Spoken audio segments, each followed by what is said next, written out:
The crystal flute shattered against the marble floor, but nobody moved. The sound echoed through the grand ballroom like a gunshot, freezing 300 guests mid-conversation. I stood in my silver silk gown, the one Victor had chosen himself just weeks ago, feeling like the woman my husband called the anchor of his life was drowning in plain sight. The chandelier cast harsh shadows across his face as he gripped the microphone with white knuckles and pulled a trembling 20-something girl onto the stage.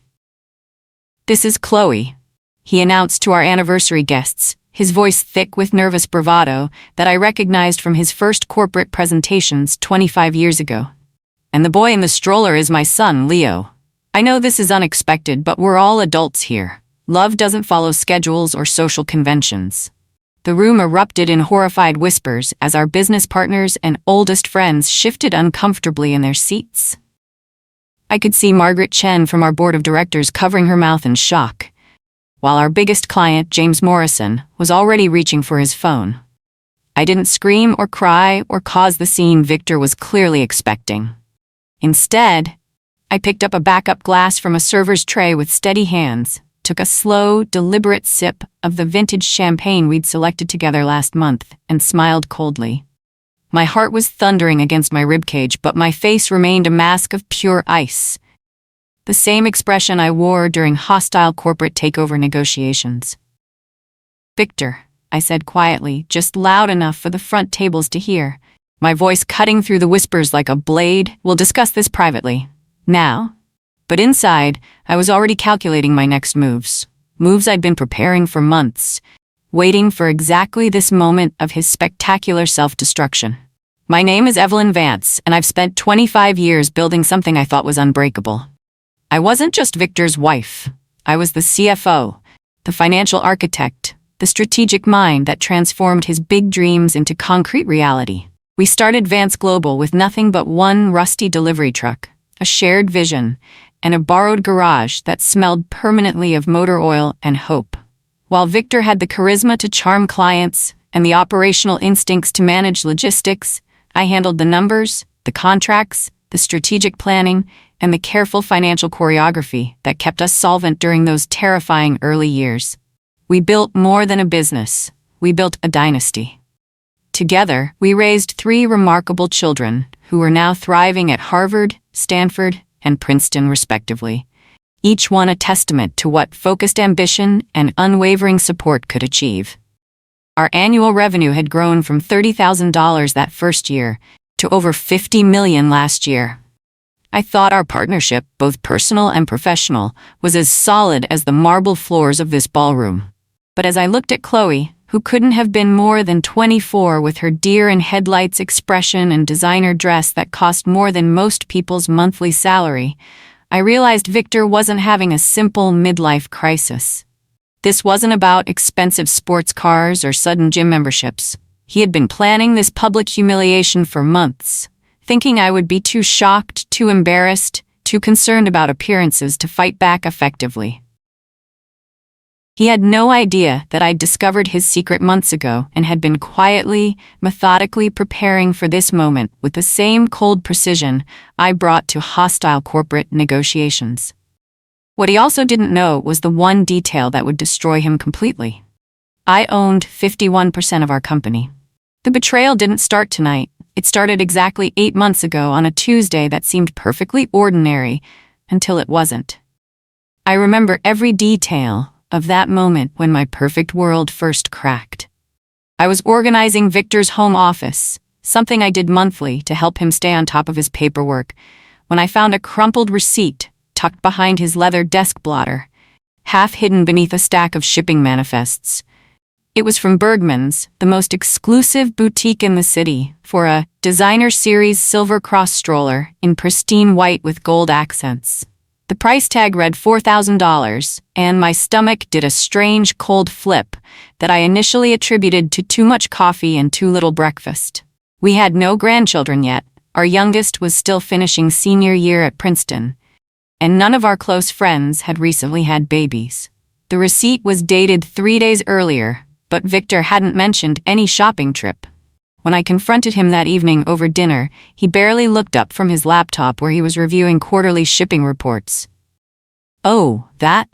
It's for my assistant Sarah's sister," he said with practiced ease, cutting into his steak with deliberate precision. "She's a single mom, and I wanted to do something nice. You know how I feel about helping family." His tone was casual, almost dismissive, but something felt fundamentally wrong. Sarah was 53 years old, had worked for us for over a decade, and I knew her entire family history intimately, including the fact that her only sibling was her brother Michael, who lived in Oregon with his wife and 2 grown children. Sarah had never mentioned having a sister, because she didn't have one. Victor's lie was so clumsy and transparent that it actually insulted my intelligence. Still, I wanted to believe him so desperately that I let the obvious deception slide past me, telling myself I was being paranoid and suspicious over nothing.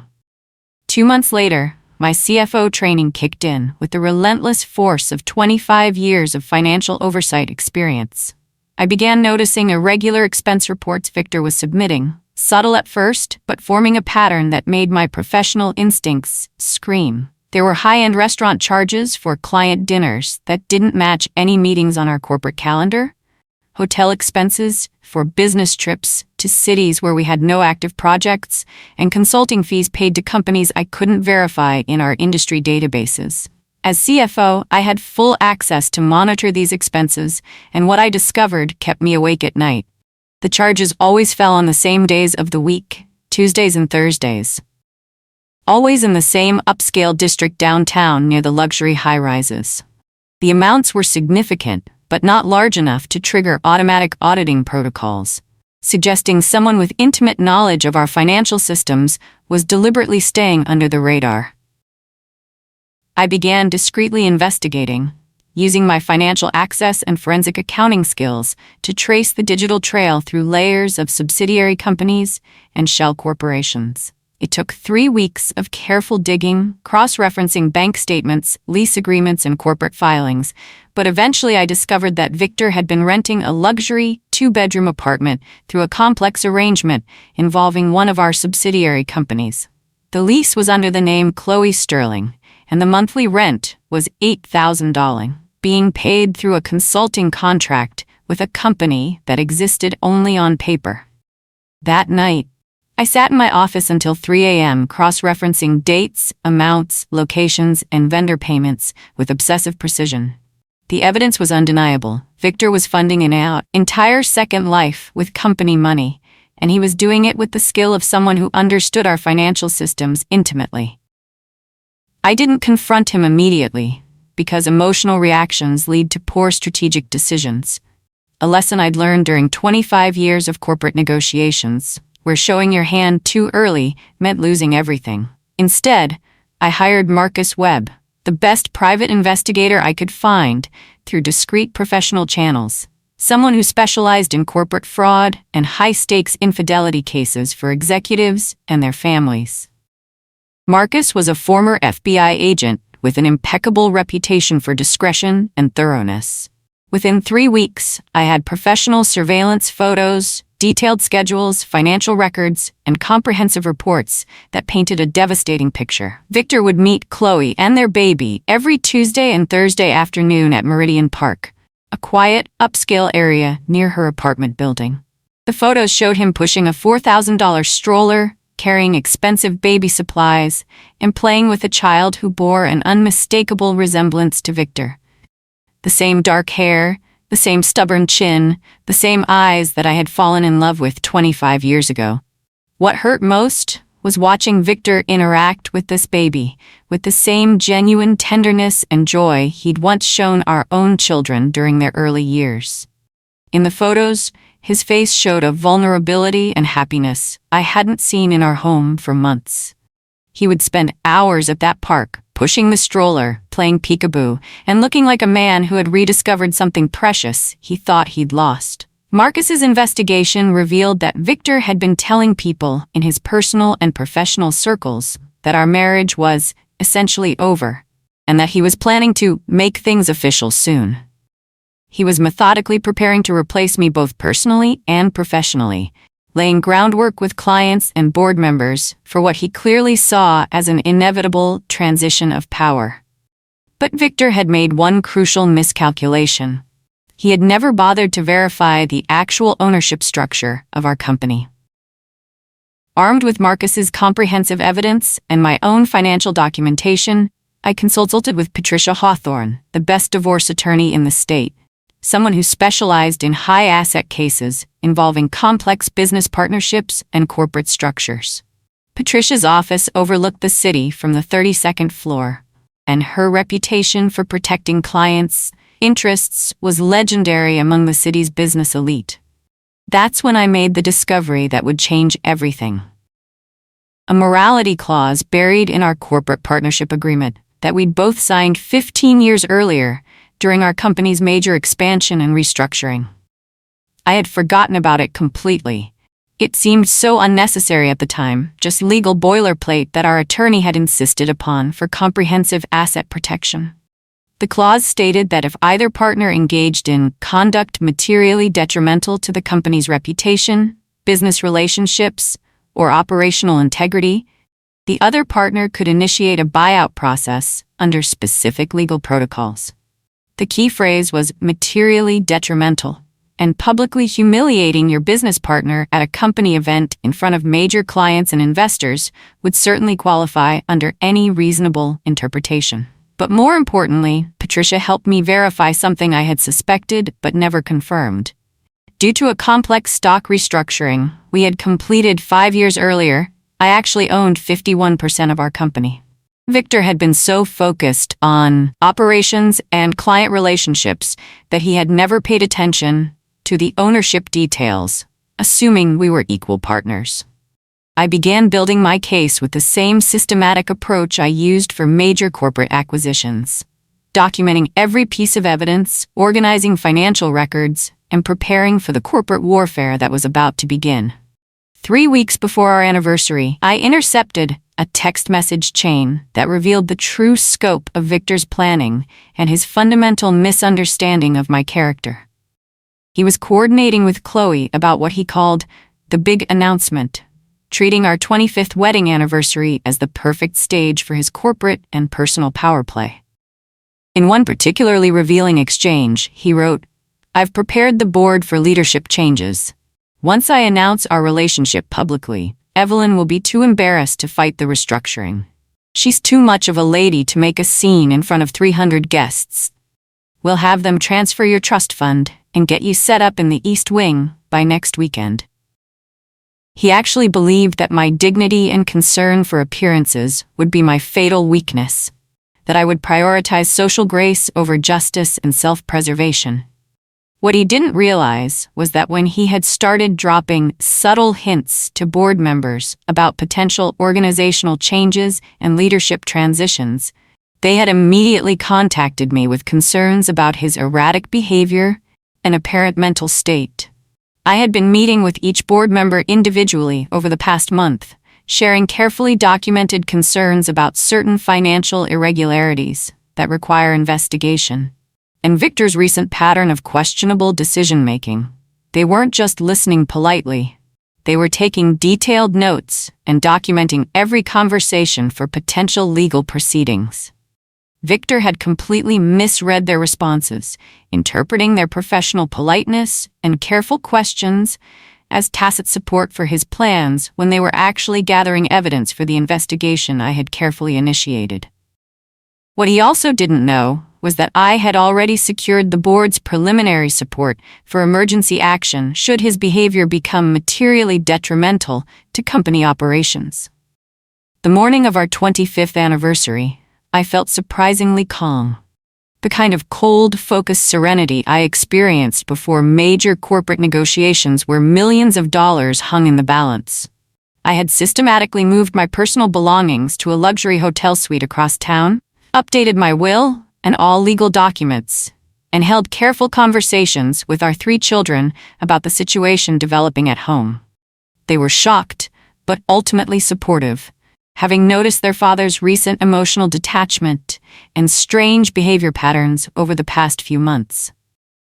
Our oldest, Rebecca, had even mentioned during our last phone call that Victor seemed distracted and dismissive during their recent conversations, so different from the engaged, curious father they remembered from their childhood. I spent the morning in my office, not preparing dramatic confrontations, but finalizing legal documents that would be submitted to the board first thing Monday morning. My attorney, Patricia, had prepared a comprehensive filing that included the morality clause invocation, detailed documentation of misused company funds, forensic accounting evidence, and a formal request for an emergency board meeting to address what we characterized as urgent matters of corporate governance and fiduciary responsibility.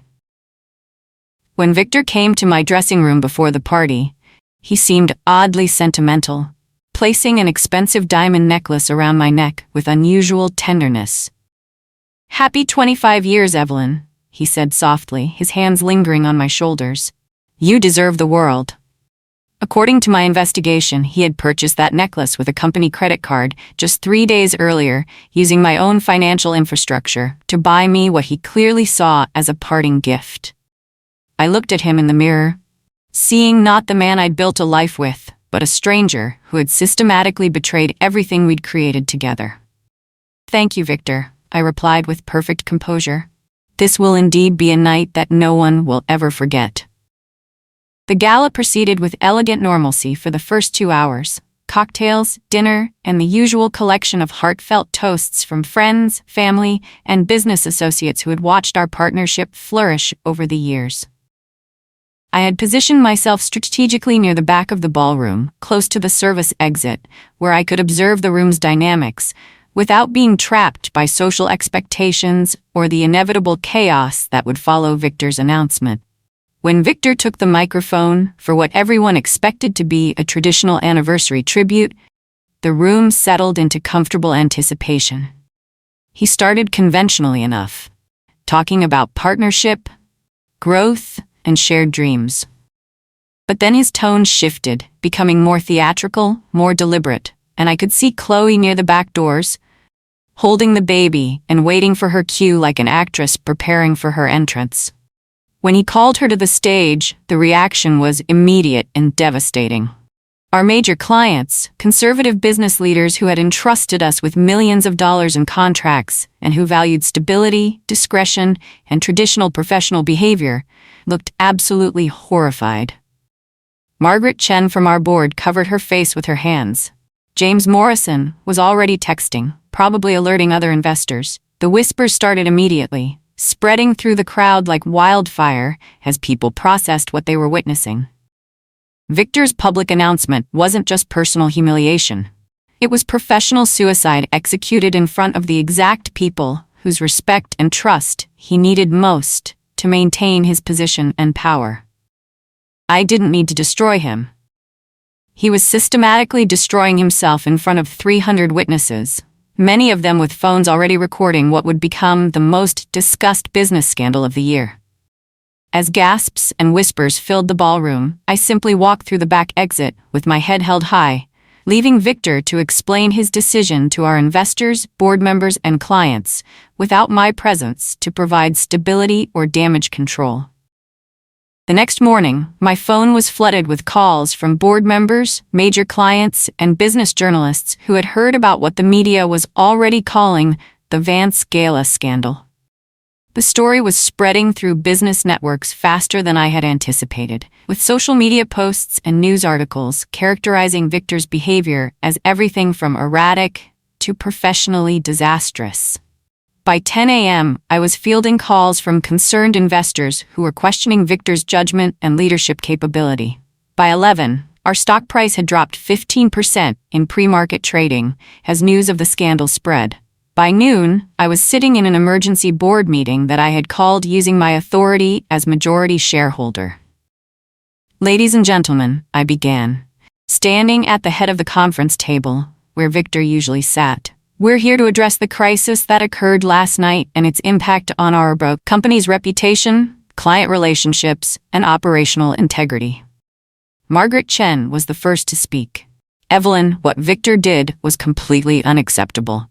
The calls I've been getting from clients this morning, they're questioning our leadership stability.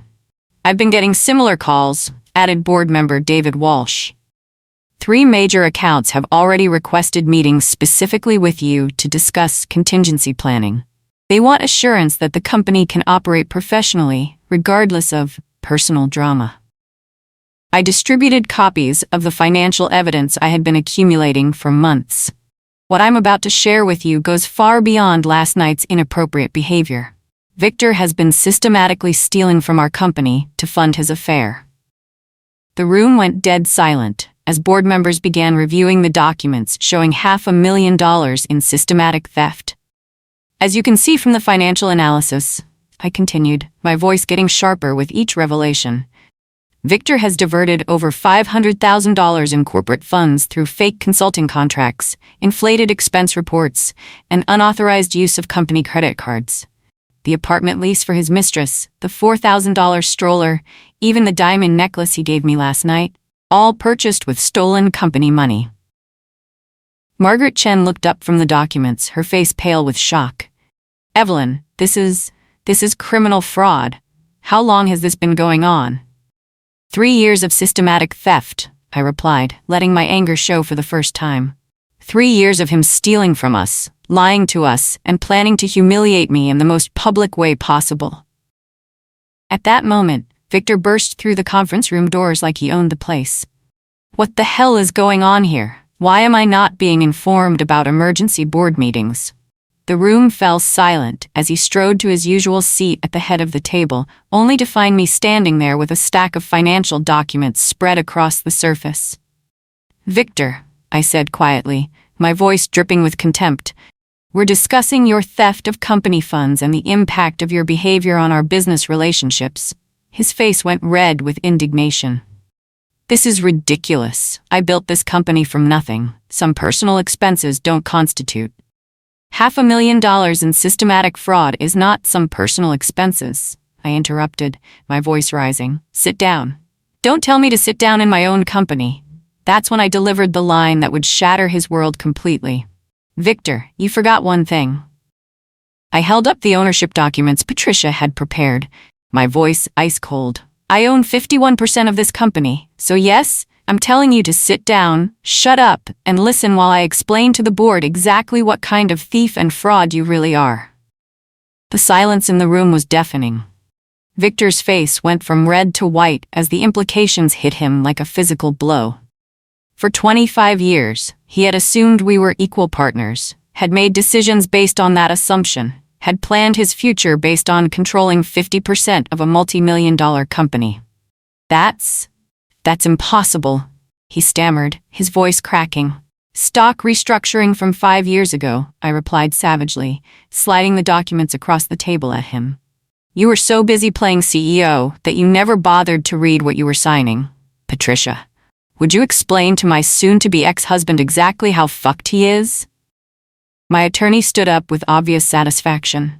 Mr. Vance, as majority shareholder, Mrs. Vance has the authority to call emergency board meetings, initiate disciplinary actions, and invoke contractual remedies for breach of fiduciary duty. The morality clause she's invoking gives the board authority to suspend any partner whose conduct threatens company operations. Victor looked around the room desperately at board members he had considered friends and allies, seeing only disgusted faces staring back at him. You can't do this. I built this company. I have relationships with every major client. Actually, said Margaret Chen coldly, most of our major clients called me this morning specifically asking to work with Evelyn instead of you. James Morrison said, and I quote, "We need to know that the person handling our contracts isn't a lying, cheating criminal." David Walsh nodded grimly. I've gotten similar calls. The consensus seems to be that while you may have operational knowledge, Evelyn's financial management and strategic planning are what actually built this company's success. After reviewing these financial documents, added board member Sarah Phillips, her voice shaking with anger, I think we have no choice but to take immediate action. This isn't just about personal behavior. This is criminal fraud that could expose all of us to serious legal liability. Victor looked around the room with growing panic. This is a witch hunt. Evelyn is manipulating all of you because she's angry about my personal life.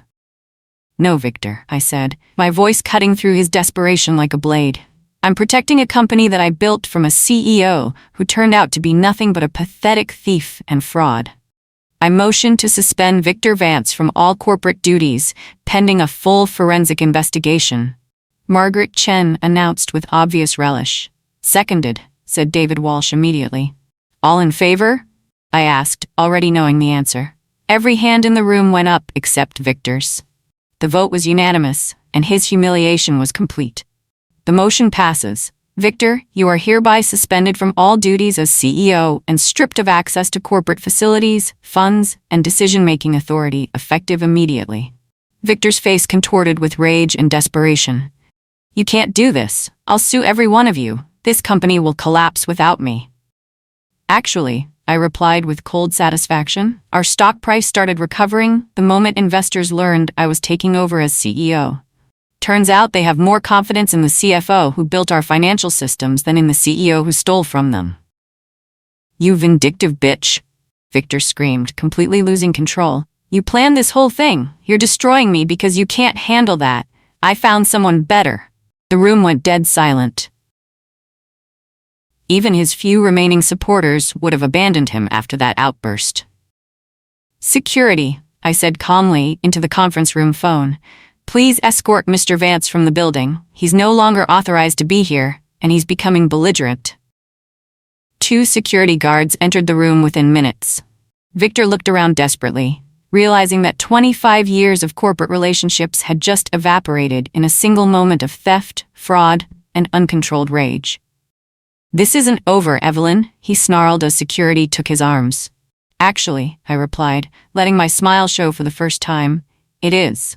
Patricia, please file the criminal fraud charges we discussed. I want this thief prosecuted to the full extent of the law. As Victor was dragged from his own company, still screaming threats and curses, I heard board member Sarah Phillips say quietly, "Good riddance. I can't believe we trusted that man with our investments." Within hours, the story of Victor's suspension was all over the business press. Vance, global CEO, suspended for fraud following anniversary scandal. Read the headline in the Business Journal. Our stock price, which had dropped 15% that morning, actually rose 12% by closing as investors realized that the company's actual architect was now in control. I spent the afternoon fielding calls from major clients who wanted to express their support and relief. James Morrison from Morrison Industries summed up the general sentiment. Evelyn, we always knew you were the brains behind Vance Global. Victor's behavior was disgusting, but knowing you're in charge now makes us want to increase our partnership. 3 major contracts that had been in jeopardy due to the anniversary scandal were renewed that same day. 2 prospective clients who had been hesitating moved forward with their agreements. The market had spoken. Victor was seen as a liability and a criminal, while I was seen as the stable, professional leader who could guide the company through any crisis. Meanwhile, Victor was at home trying to process the complete destruction of his professional life. His attempts to contact board members were ignored. His threats of lawsuits were met with documentation of his financial crimes. His claims that the company would fail without him were contradicted by the stock price recovery and client retention. By evening, he was calling me directly, his voice breaking with desperation in each voicemail. Evelyn, please, we can work this out. I made mistakes, but we can fix this. I'll pay back every penny. I'll end things with Chloe. Just give me another chance. You can't destroy 25 years over a moment of poor judgment. I love you. I never stopped loving you. Chloe was just... I don't know what I was thinking. Please just talk to me. But I wasn't interested in his pathetic begging. I was busy planning the press conference where I would officially announce my role as CEO and outline Victor's complete downfall to the media. The press conference was held 3 days later in the same ballroom where Victor had destroyed our marriage. The irony was perfect. I was standing at the same podium where he had announced his affair. But this time, I was announcing his complete professional annihilation. Ladies and gentlemen, I began. Looking directly into the cameras, I'm here to address recent events at Vance Global and outline our company's path forward under new leadership. The room was packed with business journalists, industry analysts, and camera crews. This was the biggest corporate scandal the city had seen in years, and everyone wanted to hear me destroy Victor publicly. As you're aware, recent events revealed serious misconduct by former CEO Victor Vance, including systematic fraud involving company funds and behavior detrimental to our business relationships. The board voted unanimously to suspend Mr. Vance and name me as CEO, effective immediately. I methodically outlined the evidence of financial fraud, the client retention numbers, and the company's improved performance under my leadership. But then I delivered the lines that would make the evening news. Let me be crystal clear about something. This is not about personal revenge, though Victor certainly deserves what's happening to him. This is about corporate governance and protecting shareholders from a CEO who turned out to be nothing more than a common thief. During the Q&A session, a reporter asked, "Mrs. Vance, some people are saying this seems like revenge for your husband's infidelity. How do you respond to that?" I smiled coldly. My husband stole $500,000 from our company to finance his affair, then announced that affair at a corporate event in front of our major clients and investors. If you want to call justice revenge, that's your choice. I call it protecting our stakeholders from a criminal. Another reporter asked, "What's next for Victor Vance?" Mr. Vance will face federal criminal charges for corporate fraud. Beyond that, his career and reputation are permanently destroyed, and that's exactly what he deserves. My focus is on leading Vance Global without the burden of having a thief and fraud in the CEO position. The press conference was brutal, calculated, and perfectly executed, reported on every business news program that evening as a masterclass in corporate warfare. 6 months later, Victor's criminal trial began, and I testified as the prosecution's key witness with obvious satisfaction. When his defense attorney tried to portray me as a vindictive wife seeking revenge, I leaned into the microphone and delivered my testimony with ice-cold precision. Mr. Vance stole over $500,000 in corporate funds over 3 years to finance his affair. I testified, looking directly at Victor as he sat at the defendant's table. He used company credit cards for personal expenses, created fake consulting contracts to funnel money to accounts he controlled, and manipulated vendor relationships for personal gain. This wasn't a momentary lapse in judgment. It was sustained criminal fraud designed to fund his betrayal of our marriage and our business partnership. The defense attorney pressed desperately. "But isn't it true that you discovered his affair months before taking any action? Doesn't that suggest you were planning revenge rather than responding to theft?" I smiled coldly. I spent months building a comprehensive case because I wanted to make sure that when I destroyed him, it would be complete and irreversible. I wanted him to lose everything: his job, his reputation, his freedom, and his future. And I succeeded. "So you admit you were planning to destroy your husband?" "I admit I was planning to give a lying, cheating, stealing fraud exactly what he deserved. And I'd do it again." The prosecution presented overwhelming evidence while I watched Victor crumble under the weight of his own crimes. The defense tried to argue temporary insanity and midlife crisis, but the systematic nature of his theft made that impossible to sustain. Victor was sentenced to 4 years in federal prison and ordered to pay full restitution plus damages. The judge's sentencing statement was particularly harsh. Mr. Vance's crimes represent a betrayal of trust that goes beyond theft. He destroyed his marriage, his business, and his reputation through calculated criminal behavior that deserves no sympathy. 2 years later, I was profiled in Forbes as Executive of the Year for transforming Vance Global from a family business into a professionally managed corporation with enhanced governance standards and record profitability. The article detailed how I had not only survived a major corporate scandal, but used it as an opportunity to prove my capabilities and build something better. Evelyn Vance didn't just survive her husband's betrayal, the article stated.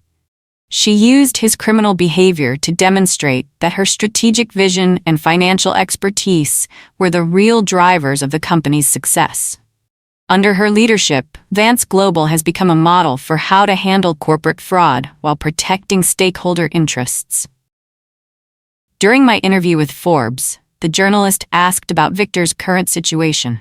He had been released from prison and was working as a logistics coordinator for a small company, honest work, but a humiliating fall from his former status.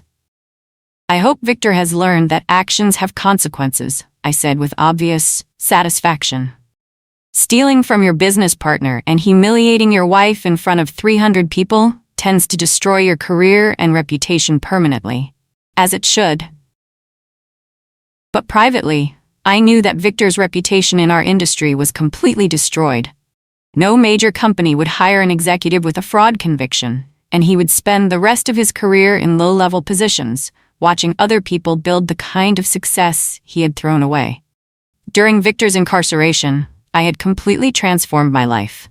I stepped down as CEO after establishing a strong succession plan and started Vance Strategic, a consulting firm specializing in corporate governance and crisis management. My reputation for handling corporate fraud while protecting stakeholder interests had made me the go-to consultant for companies facing similar challenges. I also remarried to David Chen, Margaret's brother, and a successful attorney who specialized in corporate law. Our relationship had developed over 2 years, built on mutual respect and shared professional interests. David had watched me handle the Victor situation with admiration for my strategic thinking and ruthless execution.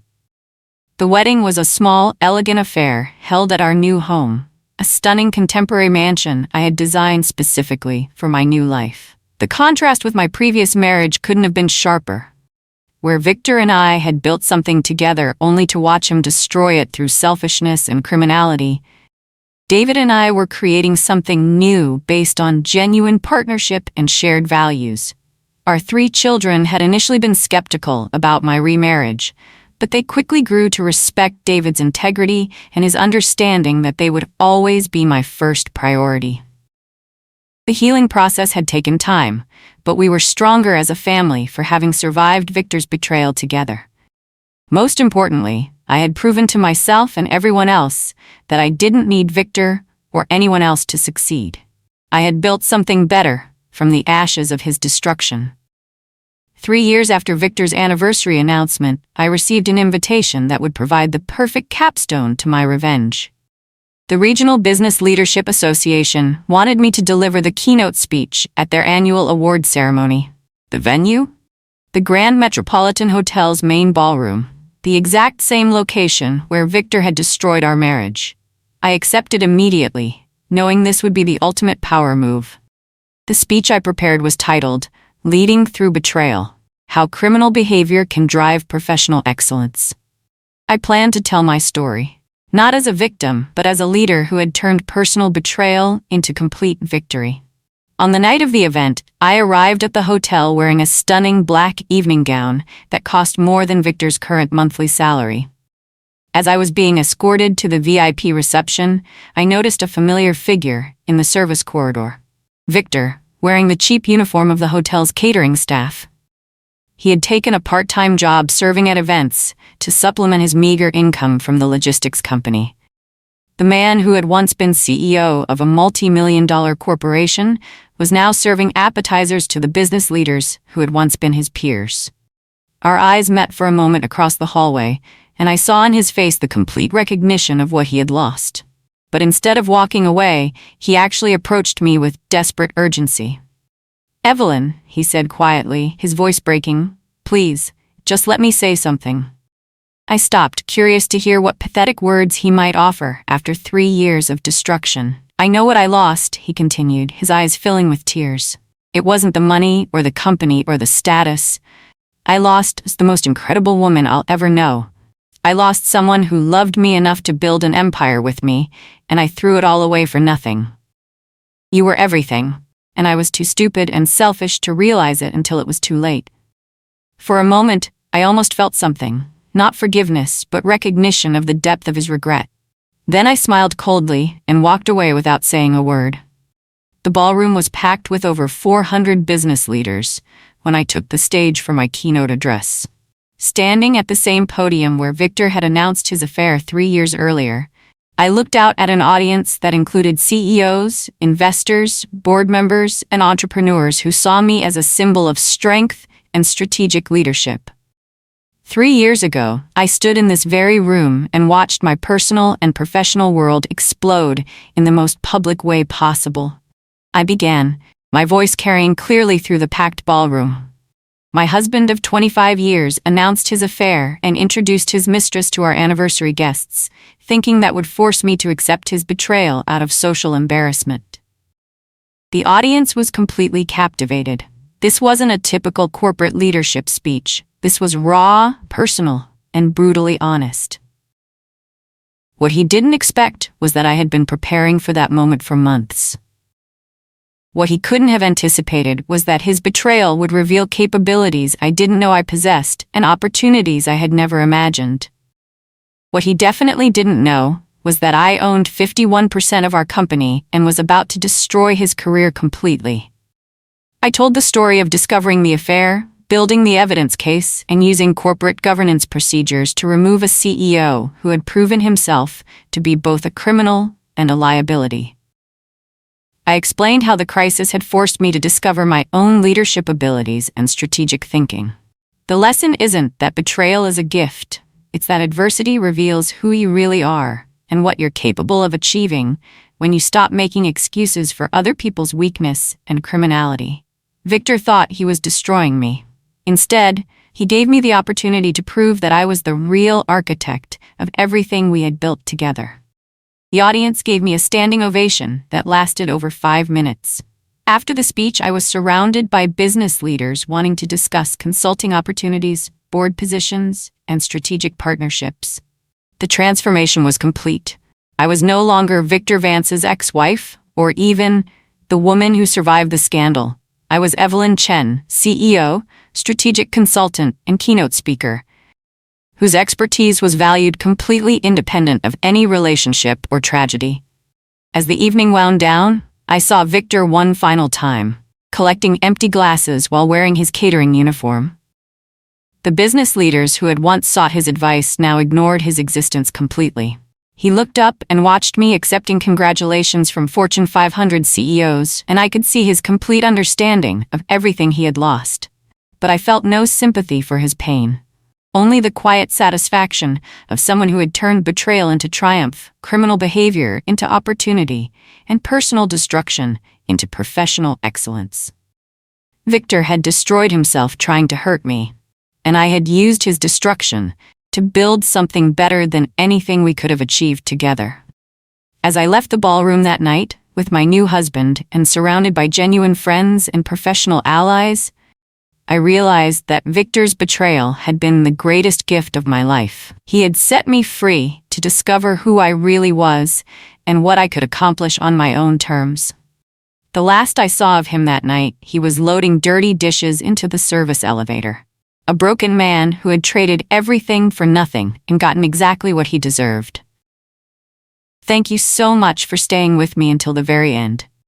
Please take a moment to like and subscribe to hear more stories like this one.